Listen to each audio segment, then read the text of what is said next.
apa sih pengertian daripada autis gitu ya, secara dari ilmu kedokteran gitu ya. Nah, saya akan tampilkan beberapa slide, ya kan? Data-datanya, boleh tolong? Ya. Nah, oke. Nah, Bapak Ibu, pengertian autis ya. Autis itu apa sih? Autis itu yang disebut biasanya singkatan dari Autism Spectrum Disorder atau ASD, yaitu suatu kondisi atau suatu lebih sering disebut autisme merupakan gangguan perkembangan saraf yang mempengaruhi perkembangan bahasa dan kemampuan seseorang anak untuk berkomunikasi, berinteraksi, serta berperilaku. Jadi bukan cuma hanya autis, ASD juga mencakup sindrom Asperger, sindrom Heller, dan gangguan perkembangan pervasif ya. Wah, ini bahasa-bahasa kedokteran saya jujur tidak terlalu paham gitu ya. Oke, nah penyebab daripada autis ya, memang banyak faktor gitu ya. Tapi ini yang saya rangkum gitu ya. Yang pertama adalah faktor dari keturunan atau genetik. Yang kedua bayi lahir dari kehamilan saat usia tua. Kemudian yang ketiga yaitu penyakit dan kondisi kesehatan ya. Kemudian yang keempat lahir prematur. Ya, ini juga banyak sekali. Nah, yang kelima dari faktor lingkungan ya, yang kita tahu pada saat mungkin hamil gitu ya, minum obat-obatan, kemudian makan makanan yang juga banyak pengawet, pestisida dan bahan kimia lainnya. Nah, kebanyakan yang kita tahu seperti itu, tapi yang kita nggak disadari sebetulnya ada polusi ya, polusi air, polusi udara, polusi tanah, bahkan polusi radiasi. Nah, apa bedanya? Ternyata polusi radiasi ini banyak yang belum sadar seperti itu ya. Apa sih polusi radiasi itu ya? Oke, kalau kita lihat Bapak Ibu, nah ini ada dua ya gambar gitu ya, yang sebelah kiri dan sebelah kanan. Kalau kita perhatikan yang di sebelah kanan ini adalah gambar pada saat orang tua kita ya kan, mungkin kakek nenek kita hidup gitu ya, masih kondisinya alami, harmoni ya. Tapi hari ini kita berada di kondisi yang sebelah kiri ya. Next, udah banyak polusi seperti itu. Nah, polusi yang nggak dilihat dengan mata ya atau yang disebut namanya radiasi adalah kasat mata ya. Kalau kita lihat kayaknya cantik banget ya gambarnya ya, pemandangannya kok warna-warni. Bukan Bapak Ibu, ini adalah radiasi ya. Oke, next. Oke. Nah, ternyata dengan satu alat yang namanya termografik gitu ya, pemakaian handphone 15 menit itu membuat otak di dalam tubuh kita itu menjadi panas gitu ya, dan efeknya udah pasti nggak bagus seperti itu ya. Kemudian, nah apalagi anak-anak. Jadi ceritanya gini, anak-anak sekarang paling gampang kalau nggak mau makan dikasih apa? Handphone, bener nggak? Dikasih main handphone. Padahal ternyata otak anak-anak itu yang menyerap paling banyak radiasi dibandingin otak orang dewasa ya. Kenapa? Karena otak anak kecil itu tipis, masih tipis dibandingin otak orang dewasa. Jadi penyerapannya radiasi lebih cepat ya. Next. Nah, ini dia Bapak Ibu. Pada saat hamil mungkin orang tuanya nggak sadar gitu ya, bawa janin, handphone, ya kan? Bahkan bisa dibilang tidur, ya kan? Sekarang pakai wifi 24 jam gitu ya. Nah, handphone di sebelah kepala seperti itu ya. Oke, next. Nah, itu bahaya yang tidak kelihatan mata gitu. Nah, apalagi juga anak-anak ya. Yang sama kayak tadi, wifi juga 24 jam gitu ya. Handphone, laptop ya kan. Tanpa disadari, ini merusak gangguan otak anak. Padahal anak dalam masa pertumbuhan ya. Oke, next. Nah, ini juga Bapak Ibu. Ya, kehidupan kita sekarang ini gitu ya. Sekarang school from home ya, berarti menuntut anak-anak sekarang belajar ya kan, wifi-nya benar-benar harus 24 jam, harus kencang juga gitu ya. Seperti itu. Next. Ya, nah ini data statistik hari ini menyatakan ya, tahun 1980 10.000 anak baru satu yang autis. Kondisi hari ini dari 50 anak satu yang autis. Wow, ini sangat signifikan sekali ya. Dari 50 anak sekarang dikatakan autis ya. Oke, next. Nah, kenapa sih penyebabnya? Ternyata untuk kayak handphone maupun komputer gitu ya, bahkan wifi gitu ya, ini yang membuat sel darah ya, sel DNA itu nggak bagus ya. Intinya peredaran darah kita nggak jalan lancar seperti itu, dan itu pasti ada efeknya seperti itu ya. Oke, nah itu kita bisa lihat Bapak Ibu kondisi-kondisi yang hari ini yang kita lihat ya. Nah, Bapak Ibu, sesuai janji saya di awal ya kan, saya akan mengundang gitu ya dua narasumber ya. Saya akan tampilkan ya Yang pertama adalah Ibu Dwi. Halo Ibu Dwi. Halo. Halo Ibu Halo Mbak Marlia. Herta. Oh iya. Halo Bu Halo, Marlia. halo Ya. juga Mbak Eta. Ini semua di rumah ya? Di rumah. Ya. Stay di Oke, rumah. semuanya tentu dalam keadaan sehat lah ya. Amin. Amin. Alhamdulillah. Oke. Ya, mungkin saya mulai dulu dari Ibu Dwi ya. Oke. Nah, Ibu Dwi ini adalah bunda daripada Fatihah. Benar ya Ibu ya? Iya, betul, betul. Oke. Kalau dilihat juga masih muda tapi udah 4 orang anak. Benar ini? Baru 4. Baru 4. Waduh, berarti ada rencana ini kayaknya. Luar biasa ya. Ya. Tapi boleh tahu nggak Bu Dwi, ternyata yang keempat ini yang saya dengar gitu ya, beda dengan dibandingin kakak-kakaknya gitu ya. Boleh diceritakan Bu Dwi, maksudnya dalam arti sempat divonis gitu ya, Iya. ada ADHD ya. Iya, betul. Oke, Ya, boleh tahu betul. gejalanya seperti apa ya di awal ya? Iya, jadi memang ya selamat malam semuanya Bapak Ibu. Malam. Jadi memang kebetulan Fatihah ini kan anak keempat ya. Jadi sebagai seorang ibu kan kita pasti bisa melihat ya proses pertumbuhan anak kita. Nah, itu juga yang saya alami Bapak Ibu gitu loh. Jadi pada waktu Fatihah mulai menginjak usia 2 tahun, dia sama sekali nggak bisa bicara Bapak Ibu. Nah, kemudian dia itu seperti punya dunia sendiri gitu ya, kayaknya asik gitu. Jadi kalau kita panggil itu dia nggak tahu-tahu. Seperti gimana ya? Kemudian pandangan matanya juga pandangan matanya itu kalau dibilang tuh kosong gitu loh. Jadi dia kadang kalau bicara gitu ya, saya ajakin bicara itu dia nggak bisa lihat wajah saya gitu loh. Sampai sekali waktu tuh saya suka pegang mukanya itu saya giniin supaya dia bisa natap mata saya. Nah, itu seperti itu. Itu yang saya lakukan waktu itu. Ya memang umur dari umur berapa? Maaf Bu Dwi, itu dari umur berapa ya, tadi? Itu hampir 2 tahun ya. Kalau nggak salah satu tahun 7 bulan, 1 tahun 8 bulan sekitar itu. Hampir 2 tahun. Berarti belum bisa bicara ini ya? Belum bisa sama sekali. Jangankan bicara, dia mengeluarkan suara juga nggak bisa waktu itu Mbak Herta. Jadi kebetulan kalau nangis pun nangis nggak bisa. Ya, jadi makanya saya bilang kan, jadi anak saya yang ini luar biasa gitu loh. Karena kebetulan Fatihah ini ada tantangan juga dengan kondisi jantungnya. Nah, itu salah satu yang membuat dia juga kalau nangis ya Bapak Ibu, itu dia nggak ada suaranya gitu loh. Nggak ada suaranya. Jadi awalnya saya berpikir apakah itu efek dari jantungnya ya? Awalnya ya saya berpikir seperti itu. Nah, tetapi semakin ke sini saya lihat kok anak ini kok jadi nggak fokus. Dia punya dunia sendiri, asik dengan dunianya. Artinya dia nggak gimana ya? Kalau kita panggil tuh nggak tahu-tahu gitu loh. Nah, itu seperti itu, ya kan? Nah, jadi sampai satu ketika waktu itu saya bawa ke dokter gitu ya.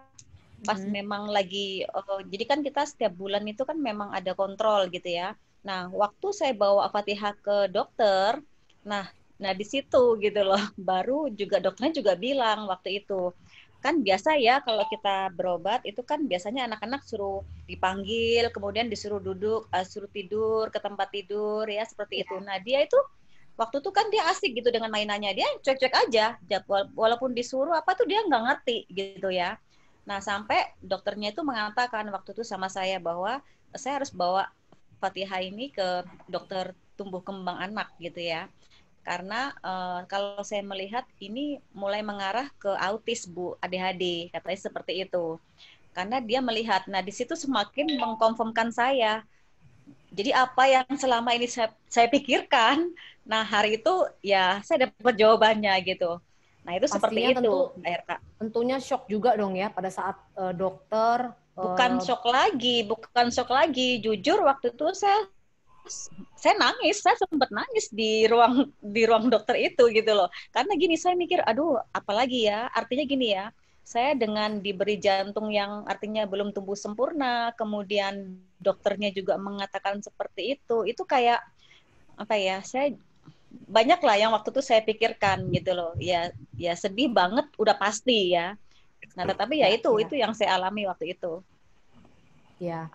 Iya. Di posisi Mbak Dwi waktu itu pasti nggak, ya belum tentu ya semua orang juga bisa melewati itu gitu ya. Di posisi. Iya. Oke, mungkin saya kembali dulu ke Ibu Marliah ya. Halo Bu Marliah. Halo juga Mbak Erta. Iya, dari Sangatta ya Ibu ya. Sangatta, Kutai Timur. Iya, Ibu. Halo Oke. semua Bapak Ibu. Oke. Bu Marliah ini adalah bunda dari Hasan dan Zaki. Benar ya Bu ya? Benar. Dan kebetulan juga anaknya 4 ya Bu ya? Hanya juga ada apa dengan ini ya, 4 anak semuanya hari ini malam ini ya kayaknya. Oke, tapi yang saya dengar Bu Marliah dari Hasan dan juga Zaki ternyata punya ini juga ya. Sama kasusnya. Diagnosa juga gitu ya. Oke, boleh tahu Bu Marliah, karena saya dengar katanya anak untuk autis itu berbeda-beda gejalanya gitu ya. Kalau Hasan yang saya dengar lebih tenang dibandingin Zaki. Boleh ceritain nggak Bu Marliah gejala awalnya gimana ini? Oke, iya. Biar ibu-ibunya tahu kan gimana sih, ternyata akan banyak juga yang berpikiran, oh anak saya diam aja, bagus sih, ya kan? Ternyata nggak tahu gitu ya kan? Oke, halo selamat malam semua Bapak Ibu. Assalamualaikum warahmatullahi wabarakatuh untuk semuanya ya. Oke, salam kenal. Saya Ibu Marliah Ananda dari Hasan dan Zaki dari Sangatta ya. Saya juga termasuk salah satu ya orang tua yang memiliki anak berkebutuhan khusus ya. Tadi Mbak Dwi sudah jelaskan itu semuanya, ciri khasnya juga sama anak saya ya. Ya lambat bicara, ya komunikasi gak ada, ya seperti itu. Ya akhirnya dia punya dunia sendiri. Jadi anak saya ini anak ketiga dan keempat ya dia jaraknya dekat ya antara Hasan dan Zaki. Jadi Hasan itu usia 1,5 tahun, si Zaki lahir. Jadi masih kecil, jadi belum ada kelihatan lah seperti itu ya. Jadi berjalan waktu sudah masuk 2 tahun, harusnya setahun lebih aja sudah bisa ada suara ya, sudah bisa ada komunikasi. Ya anak-anak pada umumnya biasanya seperti itu ya. Belum bisa jalan juga sudah waktu itu Bu. Sudah bisa jalan ya? Jalan seperti biasa, anak umum seperti biasa. Sebenarnya kalau anak autis sih sebenarnya bukan sakit ya, yang Mbak Erta ya, dia normal seperti anak biasa. Ya sehat seperti itu, tapi ada yang lain beda dengan tatapan wajah, maksudnya mimik matanya itu nggak bisa nggak fokus lah seperti itu, nggak bisa komunikasi dengan temennya, dengan kita juga ya. Akhirnya mereka ya punya dunia sendiri ya main sendiri, ya kemana-mana sendiri seperti itu. Jadi ini Hasan ya Bu ya, ini Hasan. Ya? Jadi ciri khasnya ya anak saya ini kan Hasan usia 2 tahun, Zaki kan masih kecil ya Mbak Erta itu ya. Akhirnya berjalan waktu 2 tahun, 3 tahun, akhirnya kita juga sudah khawatir loh kok nggak bisa ngomong anak saya ya. Akhirnya teman-teman ya ibu saya sendiri bilangnya ya biasalah anak-anak lambat bicara ya. Akhirnya oh iya mungkin lambat saja. Berjalan waktu kan kok nggak ngomong-ngomong juga gitu. Akhirnya ada tetangga saya bilang saranin kan di Sangatta banyak tuh sekolah khusus ya. Coba cari tahu lah ke sana ya. Akhirnya saya buka hati juga, langsung saya ke sana temui pemilik sekolah itu ya, konsultasi lah. Saya bawa juga anaknya. Ya mereka baru lihat ya sudah tahu ya anak ibu memang ya kelihatan lah ada masalah ya. Akhirnya ya kita membuka hati juga ya bingung lah anaknya ngomong, bisa cari solusi lah. Cari solusi ya. Oke, kalau tahu yang satunya Bu Marliah tadi kan Hasan ya. Kalau Zaki gimana Bu? Gejala awalnya yang Ibu lihat? Zaki juga kan sudah saatnya mau bicara kan juga belum ya. Tapi waktu itu Hasan saya sudah daftarin Mbak Erta. Saya sudah masukin ke sekolah lebih awal ya. Akhirnya ya anak ini sudah besar juga kan, selisihnya deket ya. Ya saya tanya juga sih tempat sekolah ya sepertinya ada ciri khas juga Bu. Ya malah kalau dilihat Zaki itu lebih parah Mbak Erta. Parahnya seperti apa nih Bu? Yang saya dengar katanya luar biasa ya, katanya hiperaktif banget gitu ya. Dia Zaki ini nggak terlalu banyak gerak, tapi dia emosinya sangat tinggi ya, suka histeris gitu. Bahkan kalau dia emosi guyur badannya masuk kamar mandi basahin semua, akhirnya datang ke depan saya gitu. Atau dibenturin kepala Mbak Irta. Jadi akhirnya kita dua-duanya masukin sekolah tersebut ya. Jadi kita waktu itu sudah dua-duanya diterapi lah sekolah khusus anak berkebutuhan khusus ya. Jadi di sekolah itu kita konsul juga ke psikolog. Jadi diarahkanlah ke dokter ya khusus yang menangani anak berkebutuhan khusus. Oke, Bu Marlia boleh saya potong dulu nih. Yang saya dengar katanya kan kalau dari Saki kayaknya ya sudah banyak ngutakin barang gitu ya. Oh, Hasan. Hasan ya. Dia Hasan itu cenderung diam tapi usil. Oke. Dia apa aja Bu barang yang dirusakin Bu? Itu kalau TV ya udah beberapa biji. Itu sampai rusak, pecah, bahkan pecah belakang tuh tabungnya meledak gitu loh Mbak. Itu kebakaran ya. Iya, jadi saya waktu itu di depan saya ya Allah, di atas kan itu di atas meja itu sudah dua kalau nggak salah, waktu itu sudah 3 lah waktu. Akhirnya kita cari solusi jadi biar anak juga ini ada hiburan ya. Jadi televisi yang kecil itu kan kalau di atas di atas rak itu pasti jatuh Mbak Irta. Bahkan kita suka manjat si Hasan tuh, bahkan bisa naik ke atas kulkas ya Mbak Irta, itu manjat dari sana ke sini. Wah, luar biasa, umur 3 tahun sudah bisa naik manjat. Iya, jadi kulkas juga itu kita nggak pernah diikat ya, karena dia apa-apa pun yang dipegang terus rusak. Si Hasan. Jadi cermin pun apa yang itu si anak ya, apa yang dipegang itu pasti dia nanti berhenti kalau rusak. Jadi sampai sempat sobek di di tangannya gitu. Ya. Tapi dia nggak nangis loh Mbak Irta. Oh, jadi nggak ada ngerasa sakit sama sekali ya? Sampai kita bawa ke rumah sakit dijahit aja dia hanya angkat-angkat badan gini. Oh. Ya juga. Si Hasan seperti itu. Apapun yang dia pegang pasti dirusak. Nanti dia berhenti kalau rusak. Terus dia ciri khasnya kalau anak berkebutuhan khusus ada namanya emosi yang berlebihan ya. Namanya tantrum lah istilahnya kalau udah ini. Dia kadang itu mojok, diem. Beda kalau si Caki ya, anaknya memang enggak terlalu, maksudnya dia enggak terlalu aktif, tapi dia suka histeris.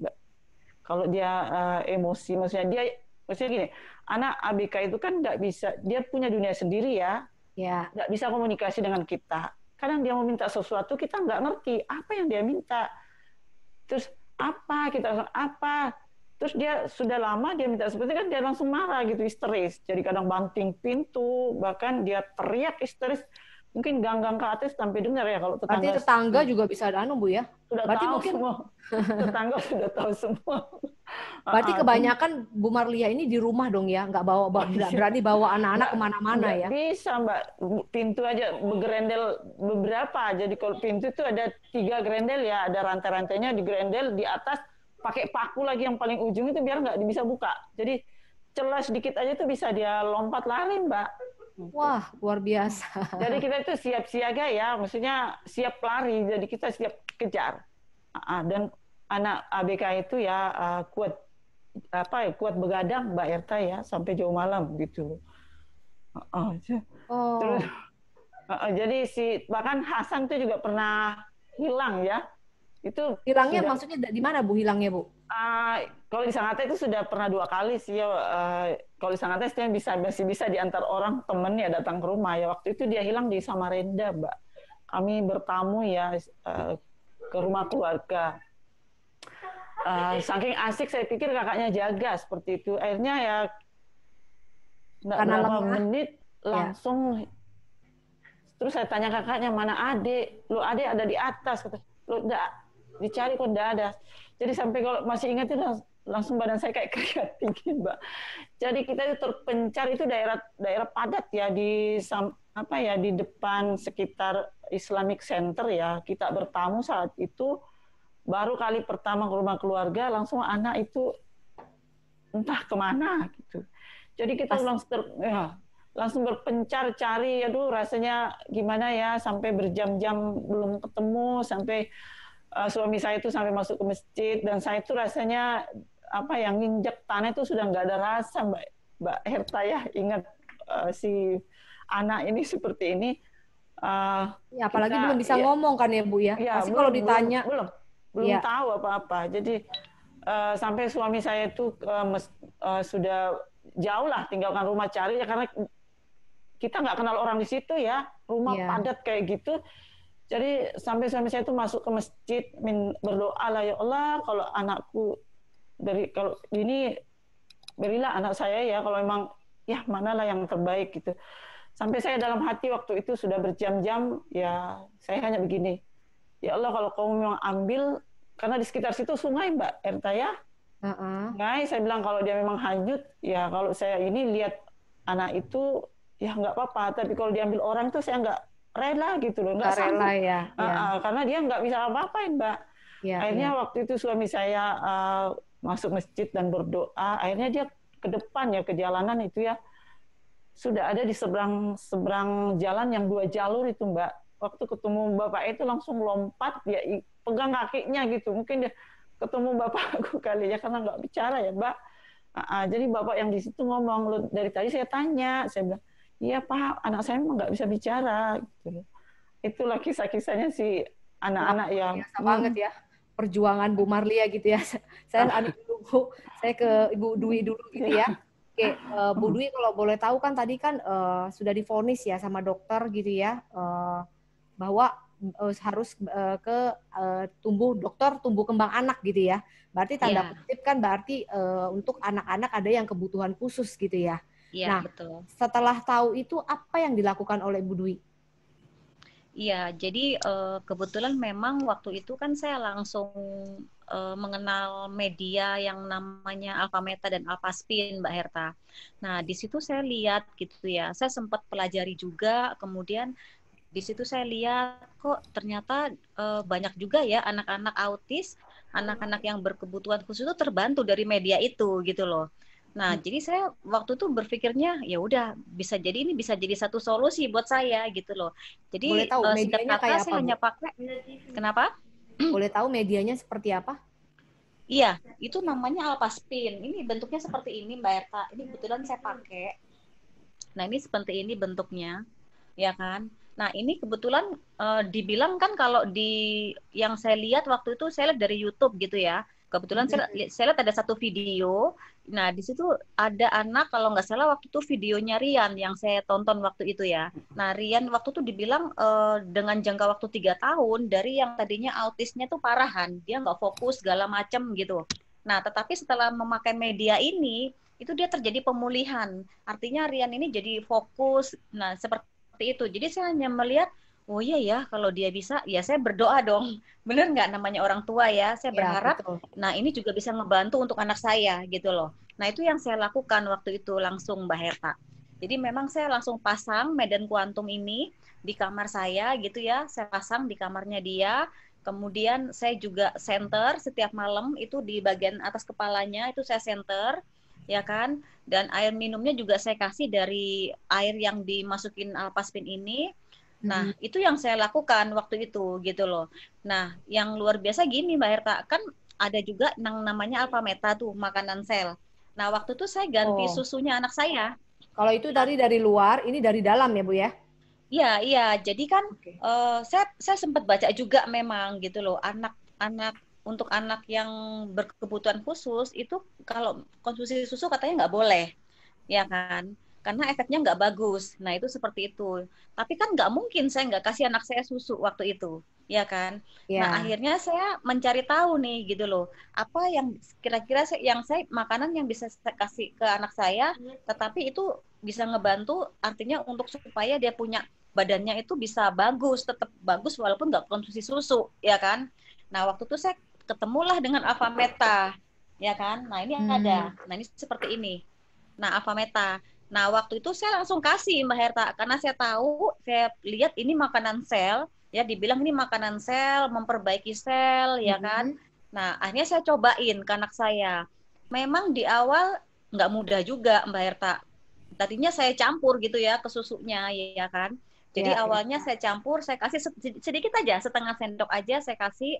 Nah, itu jujur Fatihah sempat nggak mau, ya kan. Karena kan barangkali ada perubahan rasa ya, kan anak-anak ini kan sensitif. Sensitif, ya betul. Ya, jadi kalau ada perubahan rasa sedikit, mereka udah nggak mau. Nah, saya ingat banget, padahal waktu itu Fatihah saya itu nggak konsumsi apapun selain hanya susunya, gitu loh. Nah, tapi karena saya tahu ini bagus, jadi saya tetap bertahan. Waktu itu saya tetap kasih walaupun dia nggak mau minum. Jadi dia nggak minum itu hampir 2 hari, Mbak Erta. Bukan hampir 2 hari, udah 2 hari lewat. Hari ketiga soalnya dia baru mau akhirnya minum. Mungkin karena dia terasa lapar, haus, akhirnya dia mau gitu ya. Jadi Fatihah saya itu nggak bisa makan memang kondisi waktu itu. Jadi hanya konsumsi minum susu. Kebayang nggak 2 hari dia biasa minum susu, tapi Ini jadi hari itu dia minum. nggak minum susu. Kelaparan Gitu pastinya. kan. Iya. Nah, tetapi karena saya tahu, akhirnya saya paksakan dan di hari ketiga itu dia udah mulai bisa minum susu. Akhirnya dia mau gitu ya dengan rasa yang tercampur dengan Apameta tadi, itu dia mau ya. Nah, itu pelan-pelan sampai akhirnya dia terbiasa dengan Apameta dan bisa betul-betul full Apameta, bukan dicampur lagi gitu. Jadi sedikit-sedikit itu susunya saya kurangi. Berarti Susunya saya kurangin. Ya, jadi benar-benar bisa full Alpha-Meta. Nah, akhirnya saya melihat gitu perubahannya ya dari Fatihah, Mbak Herta. Kan dia minum susu itu 1 hari bisa 7-8 kali. 1 hari, ngedot, pakai Oke. dot. Ya kan? Jadi dia minum Alpha-Meta itu 1 hari bisa 7-8 kali. Gitu loh. Nah, 8 yang kali. luar Oke. ya, jadi yang luar biasanya gini Mbak Herta. Waktu 2 bulan ya, kurang lebih 2 bulan setelah saya ganti susunya dengan Alpha-Meta, Ya, apa yang ada dialamin setelah itu, Bu? suara. Anunya? Yang tadi saya bilang dia nggak ada suara. Iya, Ah, iya, ah. iya. Nah, 2 bulan setelah saya kasih minum Alpha-Meta, dari yang dia nggak ada suaranya, nggak bisa bicara, ya kan? Tahu nggak? Dia langsung bisa panggil saya Mama. Untuk pertama kalinya setelah Wow. 2 tahun, ya Setelah kan? 2 tahun. Iya, ya setelah 2 tahun. Dan dia bisa panggil saya Mama, gitu. Boleh Itu tahu, Bu kata-kata Dwi, pertama. perasaannya Kenapa? gimana waktu boleh tahu nih, Wah, perasaannya bagaimana nggak pada bisa saat Fatihah dibayangkan. ngomong? Iya, iya. Jadi saya happy banget pastinya, gitu ya. Artinya saya juga sempat kaget gitu loh. Ini kok bisa panggil Mama gitu ya? Mama bener-bener jelas banget itu suara bisa panggil Mama gitu ya kan? Nah itu sampai siang gitu. Habis itu dia nggak bicara lagi, sempat nggak bicara lagi gitu ya. Terus Ah, saya ini ya, saya coba diajakin ngobrol gitu, baru dia panggil lagi Mama. Tapi yang luar biasa gini, dan dia punya pandangan itu udah mulai ngeliat ke saya gitu. Saya inget banget kan waktu itu kakak-kakaknya pada sekolah, ya kakak-kakak pada sekolah.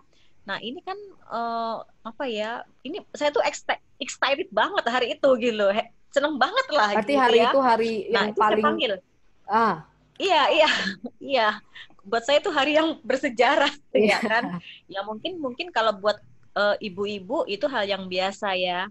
Nah tetapi gini Mbak Herta, kan saya ngelihat ya dari awal perjalanan Fatihah ini, dari awal gitu dia sampai nangis saja nggak ada suaranya gitu ya. Nah jadi buat saya itu luar biasa gitu loh, beda sekali ya gitu ya kan. Nah, saya ingat banget itu hari itu kakak-kakaknya pulang sekolah gitu ya. Kakak-kakaknya pulang sekolah itu saya langsung cerita gitu ya ke kakaknya, saya panggilin mereka. Tahu nggak adik bisa ngomong loh, bisa bilang mama tadi. Oh, iya Kama, iya. Terus saya masukin ke kamar kan sama kakak-kakaknya gitu ya. Nah, waktu itu saya tunjukin kakaknya. Kakak Pidi, saya panggilin kakaknya di depannya dia, Kakak Pidi gitu ya. Terus tahu nggak yang luar biasa gini, dia bisa sebutin juga kakaknya, walaupun nggak jelas waktu itu, gitu ya. Jadi dia Paling nggak sebutin mengikut kakaknya, ya. iya dia ikut. PD, oh jadi kita ketawaan semua. Aduh saya gimana ya rasanya happy banget. Itu momen yang saya nggak bisa lupa, ya kan? Pastilah ya. Iya, Anak udah 2 itu tahun. momen yang karena gini, mungkin ya gimana ya, saya nggak bisa ceritain sih. Jadi dramatis gitu. Perasaan seorang Karena yang ibu ya tadinya kan. gini loh Mbak Herta, dia nangis itu nggak ada suaranya loh Fatihah saya itu, gitu loh. Hmm, Nah hari itu dia bisa ngomongin apa bahasa kita, itu buat kita itu udah luar biasa sekali, betul ya betul. kan? Bisa bayangkan sih Bu, dari lahir dari Iya, bayi nggak ada suaranya, begitu iya, dengar suaranya, waduh, saya sampai merinding nih. Ya itu, iya, waduh, iya, miracle banget gitu ya. Iya banget. Makanya dari situ saya bersyukur banget. Saya bilang ini keren banget loh. Ini bagus banget nih memang Alpha Meta ini. Iya kan? Jadi saya ngeliat sendiri gitu loh, Mbak Eta. Saya ngeliat sendiri perubahan yang terjadi pada anak saya. Iya kan? Iya, iya. Dari yang tadi sama sekali nggak ada suaranya, kemudian ada suaranya sampai dia bisa panggil saya, ya kan? Nah itu seperti itu, dan bahkan sampai hari ini itu 1 tahun kemudian gitu ya, setelah saya pakai medianya ini ya Mbak Herta, itu semakin hari itu semakin terjadi perubahan, ya kan? Nah 1 tahun kemudian kurang lebih ya, itu saya melihat gini, Fatihah yang tadinya tidak fokus, yang awalnya itu nggak fokus, yang kalau dipanggil nggak tahu-tahu, hari itu sudah mulai fokus. Iya, hari itu udah mulai fokus, ya kan? Bahkan saya panggil dia noleh, gitu, dia udah mulai bisa komunikasi, gitu ya. Nah, kemudian dia sudah mulai bisa, kita suruh beresin mainannya, itu dia bisa ngerti, walaupun dia belum bisa menjawab. Artinya gini. Jadi misalkan nih, dia kan mainannya pasti berantakan gitu ya, namanya anak-anak. Nah, tetapi dia tahu Fatihah diberesin ya mainannya, itu dia lakukan loh. Dia ngerti. Wow, yang saya dengar hari ini bisa nyanyi gitu ya.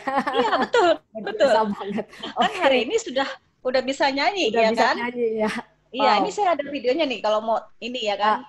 Tahan dulu, Bu. Tahan dulu. Saya ke Bu Marlia. Oh iya. Karena perjuangan juga Ibu Marlia, saya tahu, boleh tahu Bu Marlia gitu ya. Waktu itu setelah tahu anaknya autis juga gitu kan, apa juga yang dilakukan oleh Bu Marlia waktu itu? Selain memang saya dengar waktu itu juga melakukan terapi juga di luar anu ya.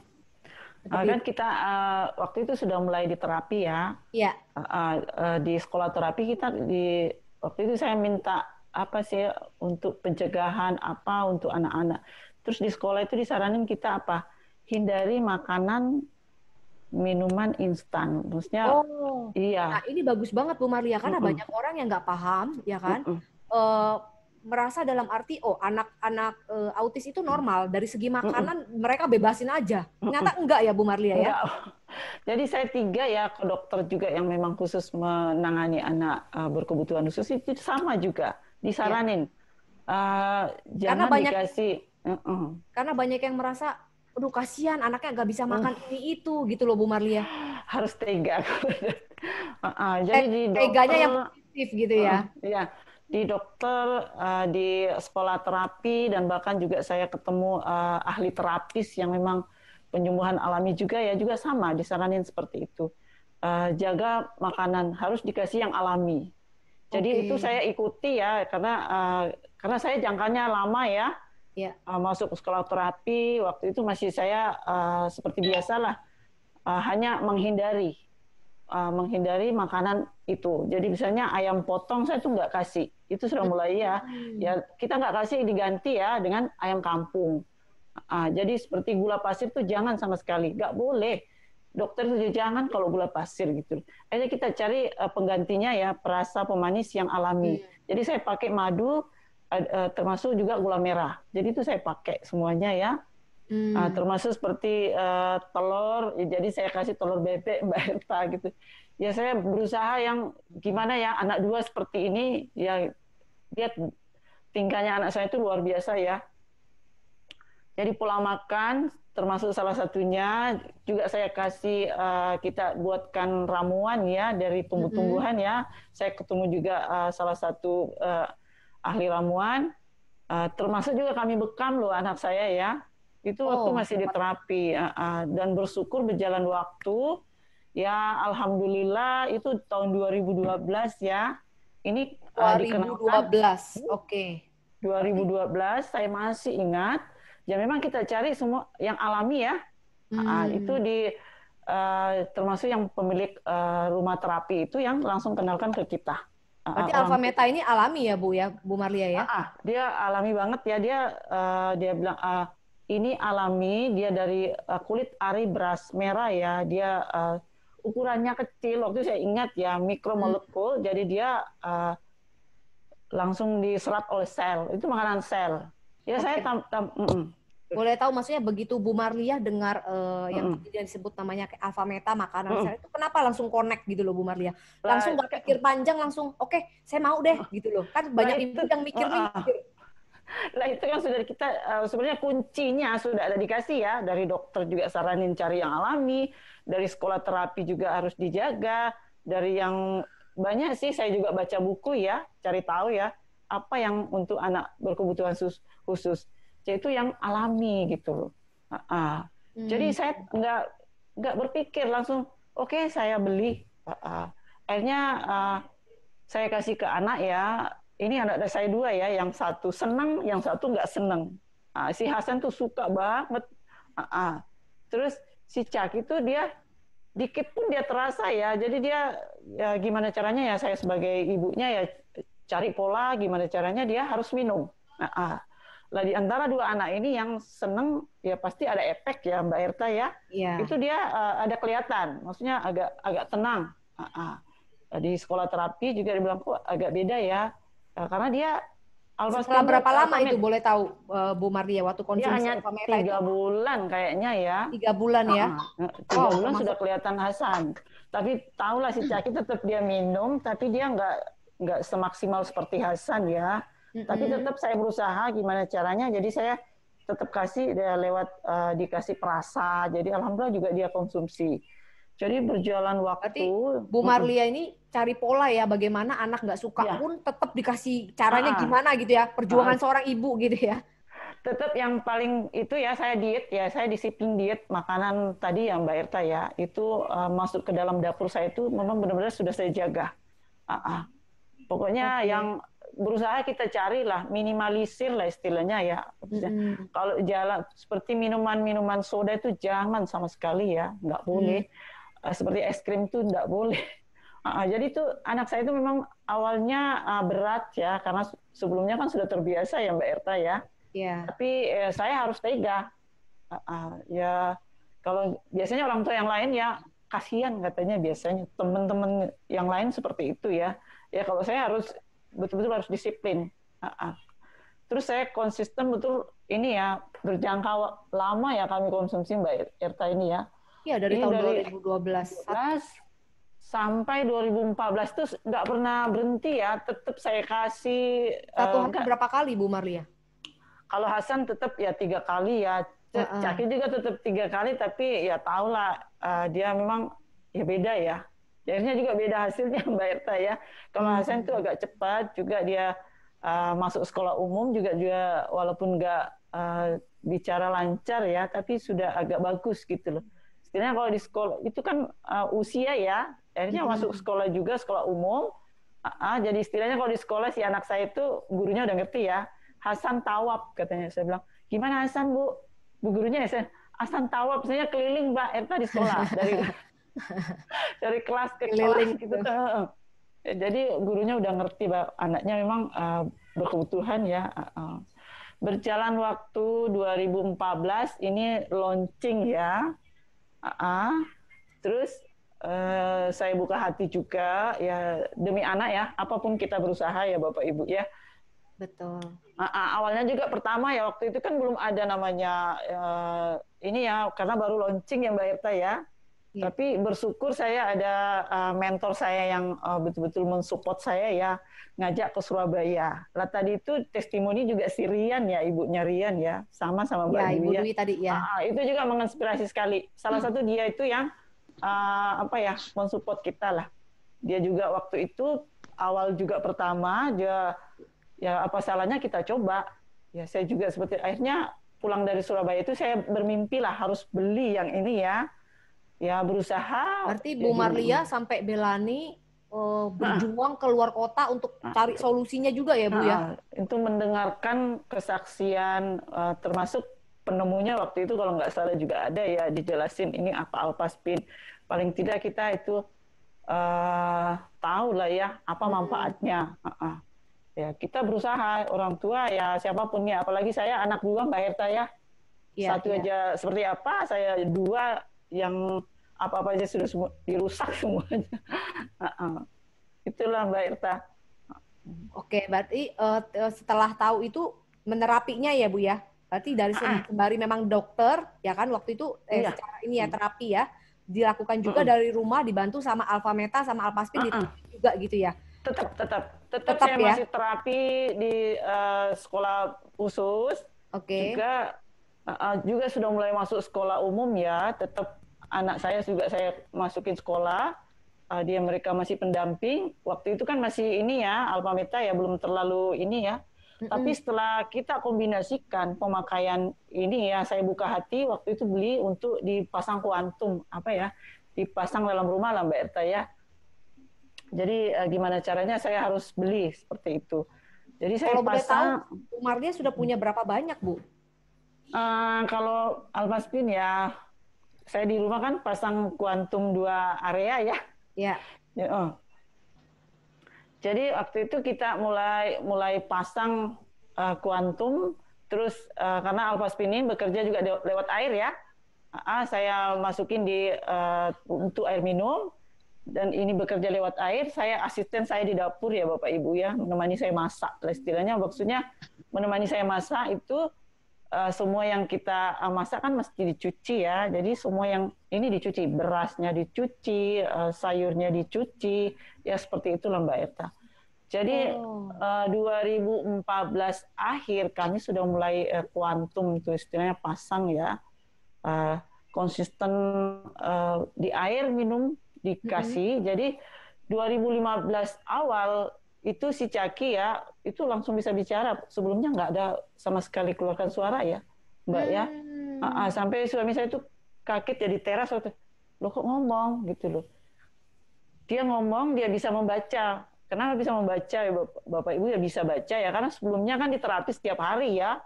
Setiap hari di tempat terapi, diajarin menulis, diajarin huruf. Ya. Tapi dia belum bisa keluarkan. Tapi setelah kita pemakaian Alpha Meta dengan Alphaspin itu, waduh luar biasa ya. Nggak bisa sama kayak tadi, sama kayak tadi Ibu Dwi ya. Apa perasaannya dari Bu Maria begitu bisa ngomong? Itu saya bilang dulu, nilai dengan media ini ya tidak sebanding dengan hasil dari anak saya Mbak yang sudah berjuang. Saya ini sudah bertahun-tahun Mbak Erta, ini sudah dua tahun sebelumnya ya. Akhirnya kita gandengin dengan ini, anak saya dengan itu langsung pulih itu saya nggak bisa membayangkan Mbak, itu solusi sekali buat kita ya ibu-ibu sini mungkin yang ada punya anak berkebutuhan. Ini adalah solusi ya, seperti kami, ibunya Rian juga sudah menginspirasi kita ya.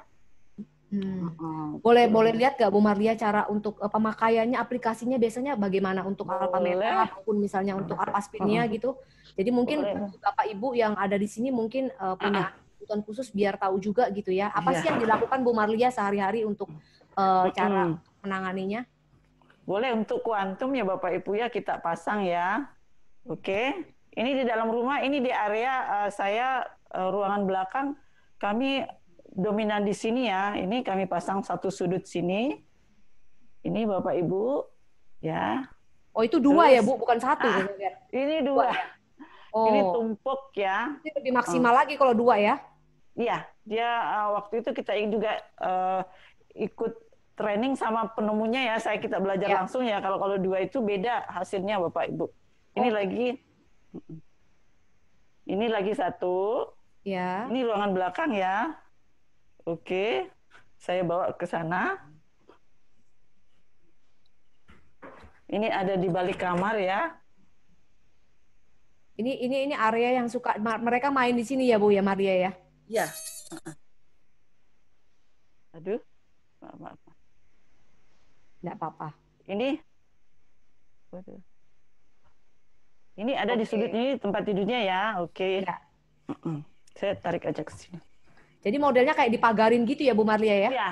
Jadi kami di dalam ruangan ini di belakang ya, karena kita aktivitas banyak di sini. Saya pasang 8. Oh itu siapa Caki ya? Ini Caki. Oke. Saya lihatkan. Oke, itu yang medan kuantumnya. Kalau yang di dapur gimana Bu Marlia? Oke, ini yang di dapur ya. Ini teman saya memasak Bapak Ibu ya. Asisten saya.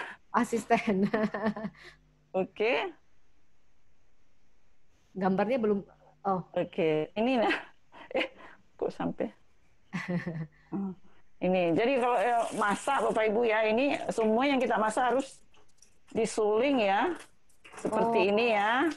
Kenapa? Boleh tahu Bu Marlia, kenapa harus disuling Bu Marlia? Saya waktu itu dijelasinnya lewat air itu bagus banget Mbak Irta ya. Bisa meleburkan kimia yang ada di makanan. Seperti beras itu kan ada zat kimianya ya Mbak Irta ya. Oh ya, karena memang kalau anak-anak untuk autis katanya banyak logamnya juga ya di ya, itu salah satu. Kenapa anak autis itu dia bergerak terus ya, karena di dalam tubuhnya kan banyak timbal. Menurut saya baca juga sih Mbak Irta ya. Akhirnya dipaksa dia bergerak terus istilahnya. Wow. Perjuangan Bu Marlia luar biasa itu ya. Areanya tadi ke depan saya tidak lihat kan ya, hanya di belakang. Oh, jadi ada 2 gitu ya Bu ya? Ada ke ruangan depan. Oke, ya nggak apa-apa Bu, udah cukup. Kelihatan sudah medium kuantum. Nah, terus hasilnya jadi sekarang gimana Bu Marlia? Kalau boleh tahu dari terapi-terapi ya kan, termasuk medan kuantum, alfa meta sampai hari ini pun tetap konsumsi masih ya? Masih tetap dikasih. Tapi kalau si Hasan kan sudah nggak ada di rumah ya, di pondok ya, saya titipin pakai. Sudah di pondok? Sudah. Berarti udah banget. Dokter berarti sudah katakan apa nih Bu Marlia? Maksudnya apa ya, sudah bagus banget Mbak. Terus Hasan itu sudah ya, kalau dilihat dengan mata ya, hanya biasa kelihatan anak berkebutuhan khusus itu kan agak cadel ya. Anak saya dua-duanya seperti itu. Ya, jadi sudah normal Mbak. Hanya saya titipin sama gurunya dibawain yang gede. Dipakein yang besar. Iya, seperti itu Mbak Erta. Kalau si Caki ya sudah SD kelas 2 sudah lepas semuanya. Kelas 2 ya. Dari awalnya yang super-super ya Bu Marlia ya. Nggak bisa pakai pendamping ya waktu itu ya, di sekolah umum ya. Waktu itu masih tetap juga saya terapi Mbak Erta waktu itu. Jadi pagi sekolah, sore saya antar ke terapi ya. Gimana perjuangan kita ya Mbak Erta ya. Itu capeknya luar biasa ya. Bu Marlia. Ya, nggak apa-apa, lanjutin lagi Bu Marlia. Lewat perantara ini bagi saya ini hadiah yang luar biasa ya. Ini Alphaspin, Alpha Meta itu nggak bisa saya ngomong ya. Makanya saya di rumah itu sudah ada berapa biji Mbak Erta? Ada 20 Mbak. Saya punya 20 biji Alphaspin. Wow. Iya. Rasanya gimana ya, saya beli, maksudnya kita beli seperti itu nggak sebanding dengan hasil anak saya. Hasilnya sekarang dibandingin ininya harganya lebih gimana ya? Kalau Alpha Meta itu lebih banyak lagi Mbak Erta. Kalau Alphaspin kan sekali beli ya seumur hidup ya. Iya. Kalau Alpha Meta itu banyak banget ya, sampai botol itu ratusan. Saya koleksi kemarin ya, tapi ada orang pondok minta buat tabungan di sekolah katanya untuk anak-anak. Jadi saya korbanin. Saya koleksi itu sampai ratusan botol gitu. Oke, Bu Marlia boleh tahu nggak? Bu Marlia ini kan perjuangannya luar biasa gitu ya. Bukan 1 tapi 2 anak gitu ya. Boleh tahu nggak momen yang dalam arti kenapa Bu Marlia memutuskan oke, saya harus berjuang gitu ya. Momen apa juga yang bisa bilang Bu Marlia titik balik kenapa bisa dibilang oke, maksudnya berarti gitu kan, namanya anak ya. Anak itu titipan gitu ya. Bagaimana pada saat kalau terpikirkan suatu saat orang tuanya nggak ada gitu loh Bu Marlia. Nah, mungkin momen-momen apa yang buat Marlia? Itu yang saya mau, ini yang Mbak Erta ya, saya tuh kadang diem ya Allah, ini anakku 2 seperti ini. Untuk jangka panjang ya saya bilang harus berusaha gimana, gini aja kita sudah gimana repot urusannya ya. Kalau saya enggak perhatikan, saya enggak carikan solusi ya, di teman-teman saya juga yang lain kok anaknya sudah gede tapi ya seperti itu ya. Saya gini aja, di mana ada tantangan pasti ada solusi ya Mbak ya. Di mana ada sakit pasti ada obatnya saya bilang. Di mana ada kesusahan pasti ada kemudahan lah. Itu saya istilahnya saya ingat sekali waktu itu saya kadang diem ya, urusin anak ini. Tuh gimana kalau besarnya nanti? Kalau saya istilahnya kita usia ini orang tuanya terbatas ya. Anak bujang lah seperti apa, nanti mau bawa keluarga juga lah, gimana kalau dia seperti ya usianya sudah dewasa kan seperti anak kecil ya, biasanya anak berkebutuhan khusus itu ya. Kami bersyukur ya Allah, saya bilang ini apa ya, tidak bisa dinilai dengan uang lah Mbak ya. Sangat murah bagi saya ya. Iya, iya. Alpaspin itu murah banget lah istilahnya. Saya sudah rasakan, maksudnya anakku sudah normal, sudah tidak seperti anak-anak yang lain. Temannya masih ada di tempat terapi loh Mbak Herta, masih di sana. Masih di sana dari yang Masih. dulu masih. Masih, Ya, masih ya. Ya bersyukur saya juga buka hati gitu loh. Maksudnya saya enggak diam. Kalau saya antar ke tempat terapi ya kadang di motor itu saya bilang, ya Allah kasih jalan anakku biar bisa pulih seperti anak-anak yang lain. Tapi saya berbesar hati saya bilang anakku pasti sehat kok nanti. Itu memang dari dulu seperti itu ya. Tapi saya enggak diam, berusaha mencari bertahun-tahun Mbak Erta. Dari mulai saya masukin ke terapi usia baru 3 tahun lebih ya, sampai bertahun-tahun saya di terapi juga masih bertahan dengan Alpha Meta ini kami beri dari 2012 dan sampai sekarang tetap saya kasih ya anak saya ya, entah kenapa gitu. Memang sudah seperti apa ya, Alpaspin sama Alpha Meta ini boleh dibilang kami kayak sudah P3K sehati. ya. Ya. Sudah seperti kekasih lah. Nggak bisa kalau nggak ada. Untuk usia Alpaspin ini, anak-anak saya pakai semua Mbak, yang kecil ya, yang mini itu. Saya sudah rasakan sendiri. Saya sudah rasakan sendiri dulu gimana ya, nilai harga Alpaspin ini tidak sebanding dengan kesehatan kesembuhan anak-anak ibu sekarang ya. itu. Wow, luar biasa ya perjuangan Bu Marlia ya. Saya tahu di posisi Bu Marlia pastinya nggak mudah gitu ya. Nah, boleh saya ini juga Bu Marlia, karena ini ada beberapa pertanyaan mungkin dari orang tua yang ada di sini, ada yang mau tanya gitu ya, bisa di chat di kami gitu ya. Ini ada beberapa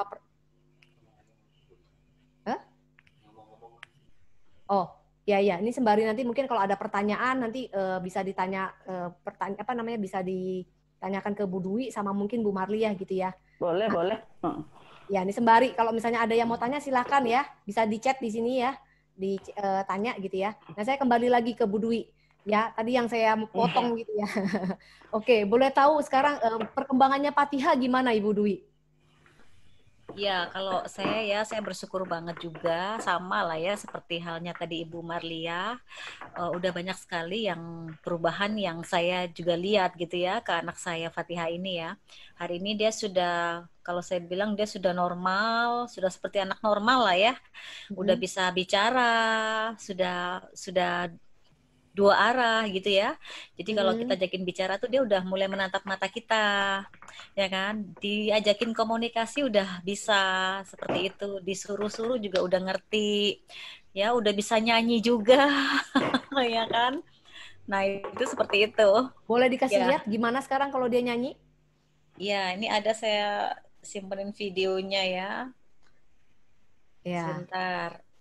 Karena saya pernah dengar juga kayaknya dia nyanyi. Ya, jadi bersyukur banget.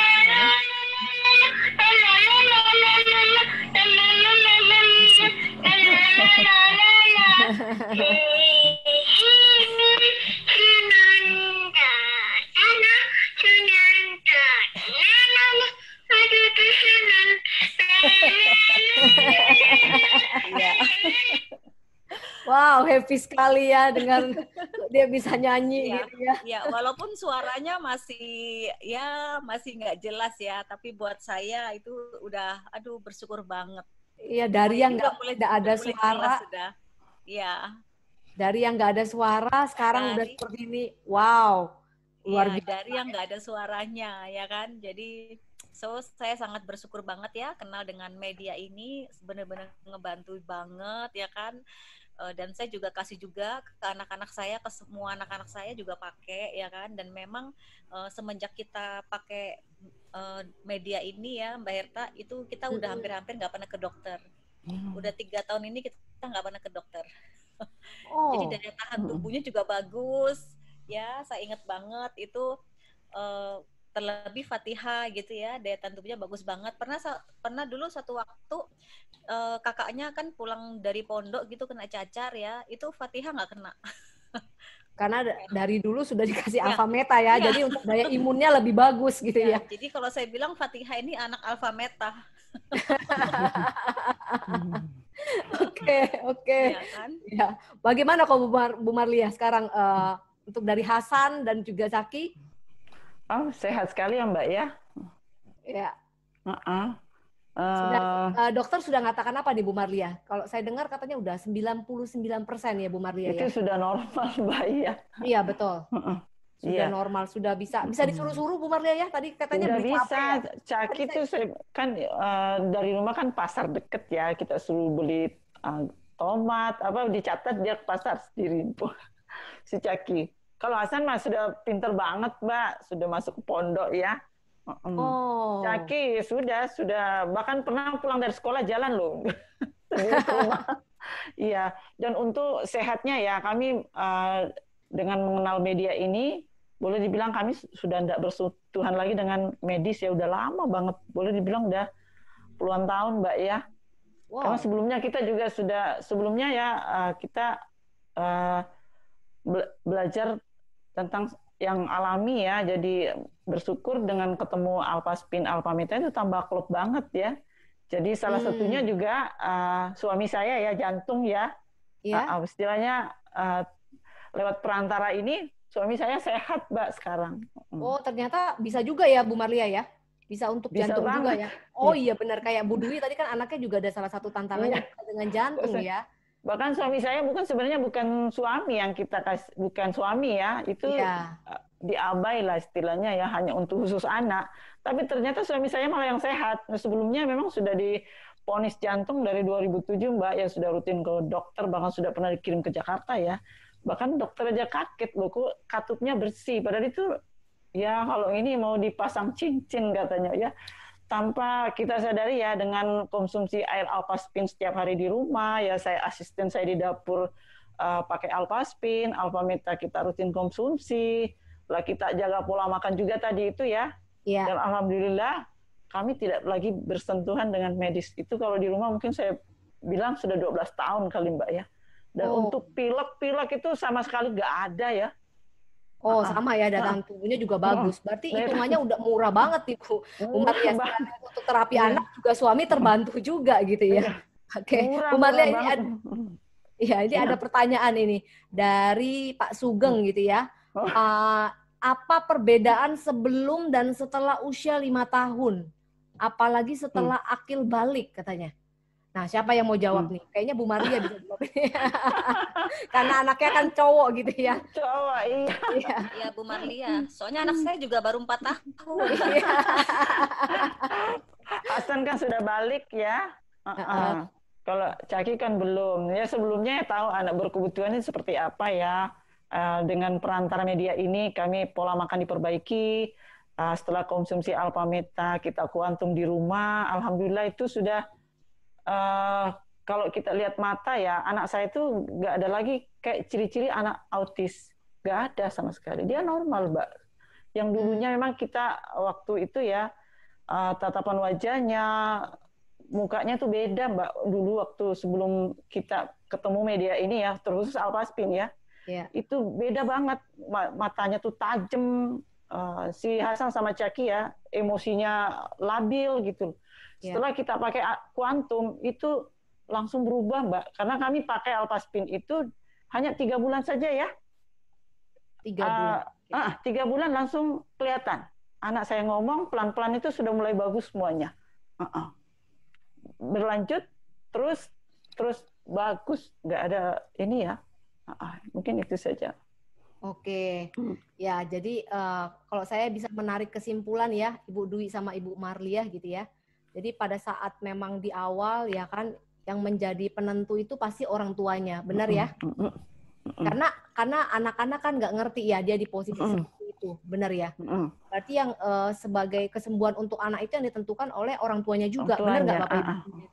Bu Dwi sama Bu Marlia? Orang tuanya yang ambil peran ya, karena anak berkebutuhan ya kan nggak ngerti apa-apa. Nggak ngerti, gitu. Ya betul. Dia kita sebagai ibunya lah yang ambil peran banget ya, jaga makannya gitu loh. Apa yang dikonsumsi ya itu nomor 1 ya, yaitu pola makan itu ya.